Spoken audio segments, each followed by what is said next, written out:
Vamos lá, senhores, eu sou Mário, Sobral do Jornal Segurito, em mais uma edição do SST, o canal.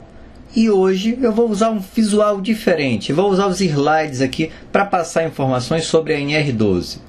No vídeo passado, o Nestor começou falando sobre a NR12 e agora eu vou continuar falando sobre arranjo físico, instalações e dispositivos elétricos. Então, bora começar. Lá no item 12.6, a gente vai encontrar o seguinte: no local de instalação de máquinas e equipamentos, as áreas de circulação devem ser devidamente demarcadas em conformidade com as normas técnicas oficiais.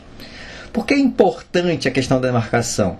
Por exemplo, se eu tiver trânsito de empilhadeiras, isso pode evitar um atropelamento, porque as pessoas sabem por onde andar, a empilhadeira também tem sua área de circulação definida, isso facilita. Então essa visualização da demarcação no piso é extremamente importante.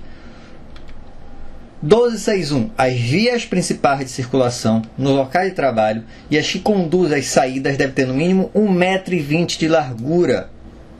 Esse 1,20 m, na verdade, é o mínimo, mas dependendo do porte da empresa, dependendo de legislação também relacionada à evacuação da fábrica, talvez esse valor seja até maior. Mas é importante, lógico, uma área de circulação que tenha uma largura suficiente. O item 12.6.2 fala o seguinte: as áreas de circulação devem ser mantidas permanentemente desobstruídas.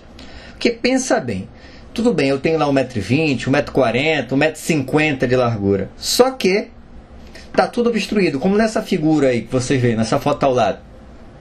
Percebe que tem um ponto que está obstruído. Então não interessa se eu tenho uma circulação tão grande, se eu não vou ter a possibilidade de trânsito fácil.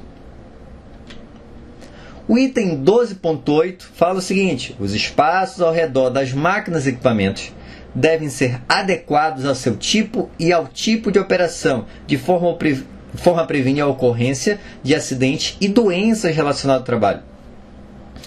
Aí o problema vai ser quando acontecer de máquinas ficarem muito próximas uma da outra. Eu preciso de um espaço de segurança ao redor dos equipamentos, porque eu posso ter uma parte móvel e aí a pessoa vai se desviar e pode acertar numa máquina ao lado. Então isso tudo tem que ser feito um projeto, não pode ser de orelhada.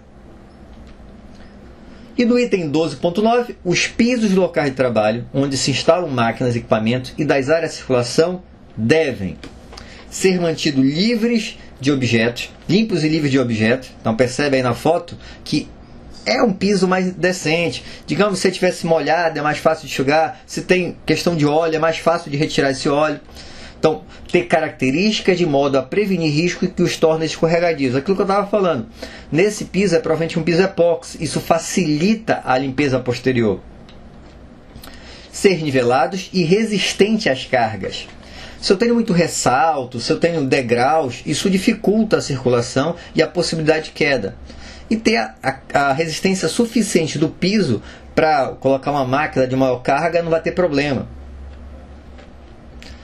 E nas máquinas móveis que possuam rodízios, ou seja, as rodinhas, pelo menos 2 deles devem possuir travas. Então vocês percebem que na primeira foto não tem trava e na segunda foto já com trava. Por quê?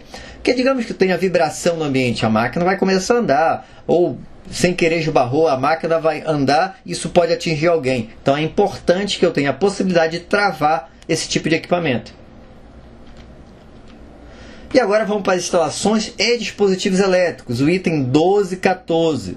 As instalações elétricas das máquinas e equipamentos devem ser projetadas e mantidas de modo a prevenir por meios seguros os perigos de choque elétrico, incêndio, explosão e outros tipos de acidentes, conforme previsto na NR10.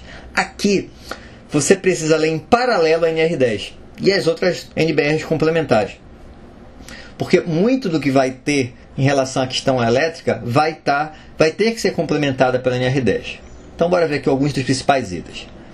Primeiro, importantíssimo, devem ser aterrados, conforme as normas técnicas oficiais vigentes, as instalações, carcaças, invólucros, blindagens ou parte condutoras das máquinas e equipamentos que não façam parte dos circuitos elétricos, mas que possam ficar sob tensão. Então eu tenho que levar em consideração a questão do aterramento. Mas um detalhe que é bem importante, além do aterramento em si, é verificar periodicamente se esse aterramento está ok. Então na foto ao lado eu coloquei uma pessoa verificando o aterramento. Será que realmente ainda funciona esse aterramento utilizado? Então tudo isso tem que ser verificado. E os condutores de alimentação elétrica das máquinas e equipamentos devem atender os seguintes requisitos mínimos de segurança. Primeiro, oferecer resistência mecânica compatível com a sua utilização. Então eu tenho aqui na primeira foto um fio branquinho, né, um fio paralelo comum que a gente usa em residência geralmente. E o de baixo já tem um cabo PB, já tem uma proteção de borracha. Percebe que isso dá uma maior resistência mecânica. Então se um carrinho passar por cima, se uma ferramenta bater, ele vai aguentar mais o impacto. Possui proteção contra a possibilidade de rompimento mecânico, de contatos abrasivos e de contato com lubrificantes, combustíveis e calor. Então você vai ter que especificar isso de acordo com a necessidade. Por exemplo, numa obra onde tem toda uma passagem de veículo, carrinho de mão, ferramentas, isso tem que ser bem dimensionado. Ser constituído de materiais que não propaguem o fogo, ou seja, autoextinguíveis. Então eu também tenho que considerar essa especificação. Os quadros de energia das máquinas e equipamentos devem atender os seguintes requisitos mínimos de segurança. Vamos ver lá. Primeiro, possuir portas de acesso mantidas permanentemente fechadas. E possui sinalização quanto ao perigo de choque elétrico e restrição de acesso por pessoas não autorizadas. Então, aqui ao lado eu coloquei um exemplo com um cadeadinho, com a sinalização. Letra C, ser mantido em bom estado de conservação, limpo e livre de objetos e ferramentas. É comum, ou melhor, já aconteceu em várias empresas que eu trabalhei, das pessoas guardarem equipamentos no interior dessa caixa. Então isso a gente tem que tomar cuidado, não pode ter acesso a qualquer pessoa.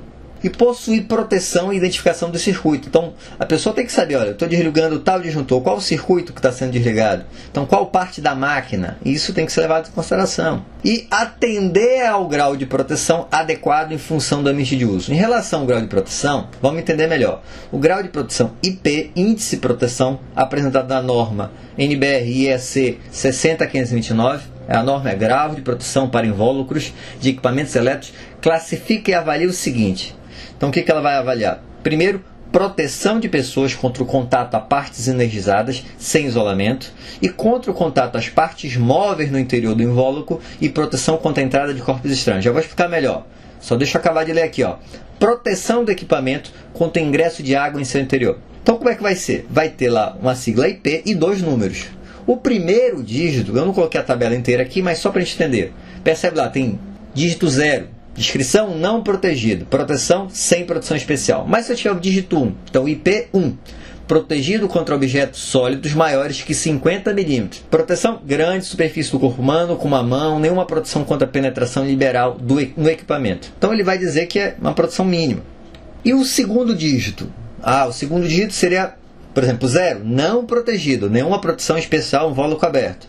Mas se ele tiver 1, então protegido contra a queda vertical de gotas de água caindo na vertical não prejudica o equipamento. Então se eu tiver o IP 1.1, significa esta produção que eu acabei de ler. E assim vai, 2.1, 1.3, ele vai usar as duas tabelas para dizer qual o grau de proteção. Continuando, e se tiver uma situação dessa, percebe que está feio o negócio. Olha que a norma fala no item 12.19. As ligações e derivações dos condutores elétricos das máquinas e equipamentos devem ser feitas mediante dispositivos apropriados, de modo a assegurar resistência mecânica e contato elétrico adequado, o que não é o caso aqui na foto ao lado. E são proibidas nas máquinas e equipamentos a utilização de chave geral como dispositivo de partida e parada. Eu não posso usar uma chave geral para parar tudo. Eu tenho que ter uma máquina do equipamento. E além disso, também é proibida a utilização de chave tipo faca nos circuitos elétricos, que é essa que está ao lado. Percebe que fica muito exposto. E a existência de partes energizadas expostas de circuito que utilizam energia elétrica. Tem que estar tudo protegido, óbvio. E as instalações elétricas das máquinas e equipamentos que utilizam energia elétrica fornecida por fonte externa devem possuir dispositivo protetor contra a sobrecorrente, dimensionado conforme a demanda de consumo do circuito. Um exemplo aí de equipamento contra a sobrecorrente, o disjuntor, o relé. Então, esse tipo de equipamento deve ser utilizado. Por fim, se ficou com alguma dúvida, tem algum comentário, coloca aí embaixo que no próximo vídeo a gente vai falar alguma coisa sobre o assunto. E aproveito para curtir, Não esquece de compartilhar e, lógico, se inscreve, porque toda semana tu vai receber um vídeo novo sobre saúde e segurança do trabalho. E quer receber os slides desse vídeo? Eu mando para ti. Basta mandar um e-mail para sobralj@hotmail.com. Um abraço e até a próxima. Vamos lá, vai para valer. Olá, eu sou o gestor do site Segurança do Trabalho, M. Olá, eu sou Mário Sobral, do Nosso Marido. E juntos estamos fazendo